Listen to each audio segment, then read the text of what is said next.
Hello दोस्तों, आपके अपने प्लेटफॉर्म एग्ज़ाम फास्ट पे स्वागत है। मैं संदीप सर। हम लोग बात करते हैं मेंस राइटिंग के।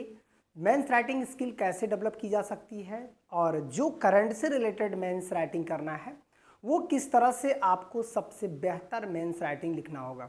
तो चलिए आज की इस क्वेश्चन को शुरुआत करते हैं। ये अभी करंट में जुड़ा हुआ है कि यदि कोई सांसद अपनी राजनीतिक पार्टी को छोड़कर दूसरी पार्टी में शामिल हो जाता है तो भारतीय संविधान की 10वीं अनुसूची के अनुसार उसकी सदस्यता पर क्या प्रभाव पड़ेगा, उदाहरण सहित स्पष्ट करिए। अभी आपने देखा होगा कि कुछ सांसद जो है दूसरे पार्टी में चले जाते हैं और उनकी सदस्यता समाप्त नहीं होती है। आखिर उसका क्या रीज़न है कि उसकी सदस्यता नहीं समाप्त होती है, और ये भी बताना है कि यदि ये 10वीं अनुसूची में ऐसा करते हैं या कोई एक सदस्य जाता है तो उस दौरान क्या होने वाला है, मतलब कि क्या उसकी सदस्यता समाप्त हो जाएगी, वो 10वीं अनुसूची का उल्लंघन होगा। इसका मतलब उस पर निषेध किया गया है कि कोई भी एक पार्टी का सदस्य दूसरे पार्टी में जाएगा तो उसकी सदस्यता समाप्त हो जाएगी। उसके बारे में आज हम लोग इसको देखते हैं। तो चलिए देखिए, इसमें इस क्वेश्चन का हम लोग जो आंसर राइटिंग करते हैं वो कैसे करते हैं। भारतीय राजनीति में पहले अक्सर दल बदल की घटनाएं होती थी। इस समस्या को रोकने के लिए राजनीतिक स्थिरता बनाए रखने के लिए 1985 में 52वां संविधान संशोधन द्वारा संविधान की 10वीं अनुसूची जोड़ी गई। बहुत इंपॉर्टेंट एक पॉइंट है। हम कैसे एक बेहतर मेंस लिखेंगे हम लोग उसी पर चर्चा कर रहे हैं। इसका मतलब है कि यदि स्थिर सरकार होगी तभी आपका विकास होगा, अस्थिर सरकार होगी तो विकास नहीं होगा। इससे पहले जो है अस्थिर सरकार होती थी, जिसकी वजह से ये 10वीं अनुसूची लाया गया, जिसे दल बदल विरोधी कानून कहा जाता है।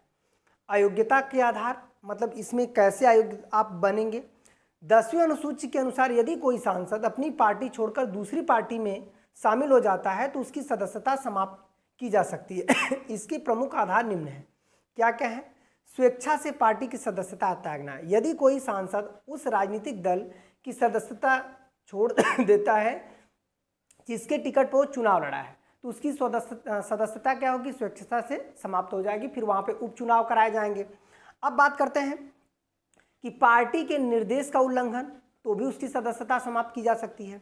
यदि कोई सांसद सदन में अपनी पार्टी के विरुद्ध मतदान करता है या मतदान से अनुपस्थिति रहता है और 15 दिनों के भीतर पार्टी उसे क्षमा नहीं करती है, इसका मतलब है कि वो पार्टी के निर्देश का उल्लंघन करेगा तो भी उसकी सदस्यता क्या होगी, समाप्त हो जाएगी। अब बात करते हैं निर्दलीय सदस्यों का किसी दल में शामिल होना। तो क्या निर्दलीय सदस्यों का किसी दल में शामिल होने से क्या उसकी सदस्यता समाप्त हो सकती है? तो यहाँ पर हम लोग क्या लिखते हैं, यदि कोई निर्दल सांसद चुनाव जीतने के बाद किसी राजनीतिक दल में शामिल हो जाता है तो उसकी सदस्यता नहीं समाप्त होगी, क्योंकि निर्दलीय के लिए जो है दल बदल विरोधी कानून लागू नहीं है। ठीक है। मनोनीत सदस्य, यदि कोई मनोनीत सदस्य शपथ लेने के 6 माह बाद किसी राजनीतिक दल में शामिल होता है तो उसकी भी सदस्यता समाप्त नहीं होती है। अब बात करते हैं अपवाद। अपवाद में जो है, जैसे 2003 जो विलय की स्थिति रही, 2003 के 91वें संविधान संशोधन के बाद यह प्रावधान किया गया कि यदि किसी दल कम से कम 2/3 सदस्य किसी अन्य दल में विलय कर लेता है, याद रखना है यहाँ पर जो पॉइंट लिखा है बहुत इंपॉर्टेंट है कि यदि कोई दल के पूरा सदस्य का 2/3 सदस्य किसी अन्य दल में विलय कर लेता है तो इसे दल बदल नहीं माना जाएगा, इसकी सदस्यता बनी रहेगी। इसका मतलब है कि अब ये सदस्यता, मतलब 2/3 सदस्य टोटल चले गए। जैसे आपने देखा होगा आम आदमी पार्टी में जो है राघव चड्ढा हो या इन लोगों की जो 7 लोग गए हैं तो उनकी सदस्यता नहीं समाप्त होगी। क्यों?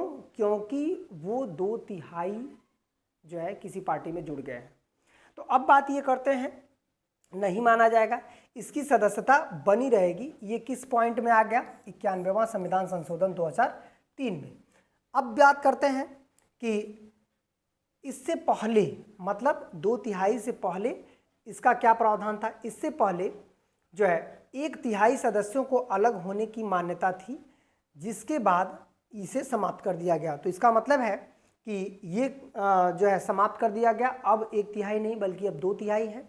अब बात करते हैं निर्णय वाला प्राधिकारी। ये देखिए, संसद की अयोग्यता का निर्णय संबंधित सदन के पीठासीन अधिकारी द्वारा किया जाता है। इसका मतलब है कि यदि पूछेगा कि संसद की अयोग्यता कौन देता है, पीठासीन अधिकारी, इसका मतलब है कि वो कौन होगा, चाहे लोकसभा में हो तो लोकसभा में तो यहाँ पर स्पीकर ऑफ लोकसभा पीठासीन अधिकारी होता है।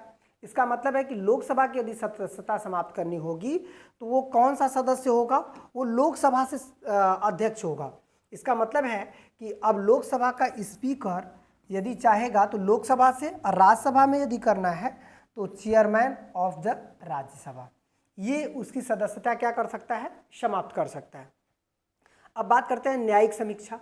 उच्चतम न्यायालय के जो है किट्टो हिलोवन भी जॉन ह्यूल मामले में यह निर्णय दिया गया कि पीठासीन अधिकारी का निर्णय न्यायिक समीक्षा के अधीन होगा, अर्थात न्यायालय आवश्यकता पड़ने पर उसकी जांच कर सकती है, वो न्यायालय के अधीन होगा। उदाहरण में यदि कोई सांसद अपनी पार्टी को छोड़कर किसी अन्य राजनीतिक दल में शामिल हो जाता है तो उसके विरुद्ध दल बदल कार्रवाई शुरू हो सकती है और सदन का अध्यक्ष उसे अयोग्य घोषित कर सकता है, ये इसका निष्कर्ष है। लेकिन यदि किसी दल में 2/3 सांसद मिल करके अन्य दल में विलय लेते हैं तो उसकी सदस्यता क्या होगी, समाप्त नहीं होगी। 10वीं अनुसूची।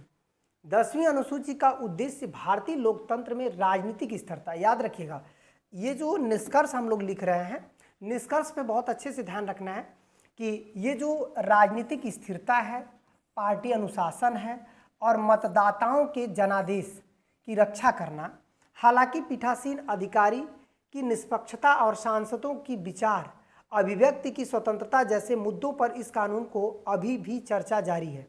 तो इस तरह से जो है हमारा 10वीं अनुसूची है और दल बदल कानून है। ठीक है, तो आज के सेशन हम लोगों ने कर लिया और ऐसे ही क्वेश्चन मेंस राइटिंग में लिखनी है। चलिए फिर नेक्स्ट वीडियो में और नेक्स्ट मेंस राइटिंग जो कि आपकी स्किल को कैसे डेवलप करेगा वो हम लोग अगले वीडियो में बताएंगे। ठीक है, धन्यवाद।